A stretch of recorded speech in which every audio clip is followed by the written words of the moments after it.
Alright, so we just got done watching Sailor Moon Season 1, Episode 3 here. Yeah, mysterious sleeping illness. Protect the girls' hearts in love. Yeah. So in this episode, essentially, it's about a radio program that plays at midnight that all the girls in school with Usagi are watching, including her teacher, Miss Haruna, and it's people sending love letters, and then they if it follows through, they get sent a little flower on them, and this show is a ploy by the evil bad guys. I can't remember. Yeah, I don't know the name. I don't know what that is, but the people that are harnessing the human energy. Yeah. Basically, it's a big ploy to get all these gullible people. Basically. Yeah, and to suck their human energy, right? Yeah. Yeah. So, before we get to that, I noticed that in the theme song they say, "My heart is a kaleidoscope."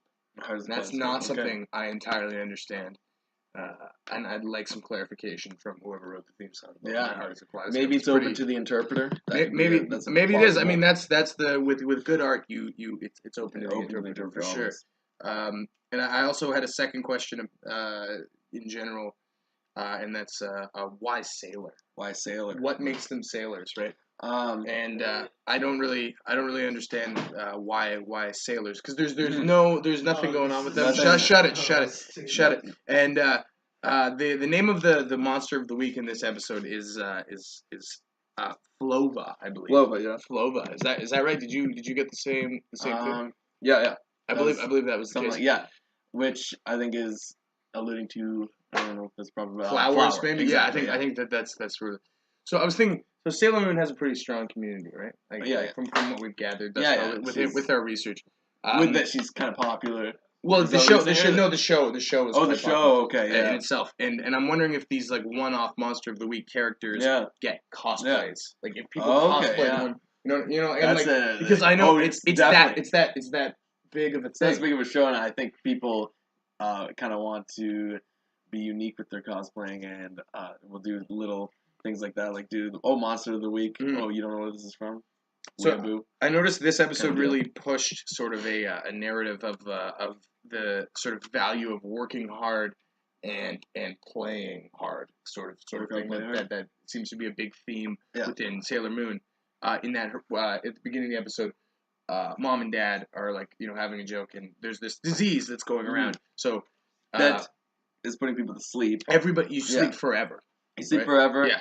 And as we have noticed in the other episodes, Usagi, Tsukino, Sailor Moon, loves to sleep. She's always oversleeping. She has bad time management, and she loves her sleep. And then she romanticizes the idea of sleeping forever. When the teacher falls asleep and they're talking about the disease. I think she specifically says, "I wish I could sleep. I wish I could sleep forever, so I could forever live in my dreams." Exactly. Which is really, I think, that's kind of poetic. It's very poetic, and I think it's very romantic. Yeah. And I'm really enjoying this show's themes of romance, because they they're 14, right? Yeah. And it really encapsulates sort of they're 14. Youthful first. However, romance. If you were watching the English dub when it was on YTV back in the day, older. They were 16, 17. Did you look that up? Well, I think we were talking about it. I don't recall. We might have saw it. I don't recall. I was in my early 20s when that was airing, so I'm not sure. I don't know. I was around 14, 15. Yeah. So I'm not sure. I can't remember, but I think when we look at the Wikipedia, it says something like that. And I think it revealed. I wasn't sure about this because you never know with these stuff, especially with the language barrier. Yeah. Right. Yeah. The cat actually, the Luna. Luna speaks in like when Luna speaks, everybody can hear it. It's not like this thing that just Sailor Moon can hear. Because we noticed that when Luna gets paranoid when bumps into what was that? Luna bumps into the arcade guy. The arcade guy. That I don't recall his name either. And I noticed a big thing in this show thus far is the collective consciousness, pop culture things. So everybody likes to go to the arcade. Everybody likes to go buy jewelry. And this show came out in the 90s, which makes sense. Arcades were too. Yeah. Arcades were big. Yeah, and so in this one, everybody's listening to this program, this romance program at midnight that actually doesn't exist, which I found incredibly interesting. It's this purgatory. It's this purgatory, and the collective consciousness. Yeah, right? I was thinking of some sort of fourth wall breaking, like why everyone thinks this exists and it doesn't exist. Yeah, well, then that's a big thing now. Some Like, sort like of when dimensional- Nelson Mandela died, everybody was like, Nelson Yeah, Mandela's already died. There's this thing with Sinbad. Berenstein Bears. That's And that's what I think. And I was thinking the same. Yeah, Yeah. I was thinking the same thing. And then we noticed something about the dad, the father, because we were talking about in the last episode that he obviously he works hard and he gets the bills, and the mom is stay at home. And then when he wants a little bit of a break, the mom cuts him off and insists he should work hard. Yeah, work harder. I find that these shows actually push that specific values, That which is not inherently Western. Yeah, it's not. That's not. Western's a little bit more of a balance. Yeah, which in especially nowadays, yeah. But I also, this is the first one where there's sort of like there's the big overarching bad guy, which I don't think we've actually properly met. Queen Beryl, which makes sense. Queen Beryl, and I think there's probably a bigger bad guy than that. I'm sure. Yeah. Knowing the tropes of these kind of things, but Jadette. Yeah, or Jadeite. I don't know. I'm not sure. But a few times it was Jadeite, and then there would be J Dash Dite. Yeah, that's right. That was because that was his radio name. Oh, because he was the host of the Midnight. So it is Jadeite, I think, the Purgatory radio show. And he wants Usagi's love to blossom is so he can put Sailor Moon to sleep. Yeah. With this flower you receive from the radio show, that poisons you and sucks your whatever. And I noticed though that I didn't notice, but this is the first episode where they actually meet and they have a conflict. Yeah. And this is also the first one where Tuxedo Mask actually kind of saves the day instead of just like being there and just being like, "Hey, what's up?" I mean, the second episode he kind of did, but he always this one congratulates. he did save the day because she beats the big bad guy, Yeah. or the monster of the week bad guy, whose name escapes me. Oh, Floa or whatever. Right? Floa, yeah. Floa, It's something like Floa. But then she has to face a second guy, and she tries her Moon Tiara action, which in the first 2 episodes has totally worked. Yeah. And he's just like, bang, that shit doesn't work on me. And he kind of pieces out after Tuxedo. And this is all after she fell asleep, because she fell asleep and then she starts floating above. And she sees Tuxedo Mask in her vision. Mask.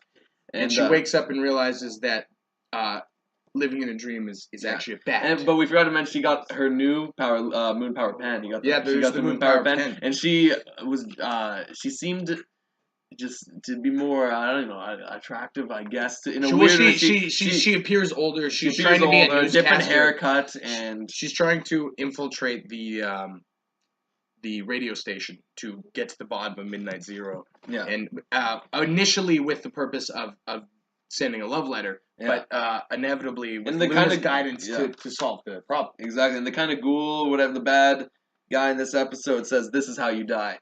Yeah. And right off the bat, I knew that, and I think it's very, very. She's not gonna die in this episode, or nothing like that's gonna happen.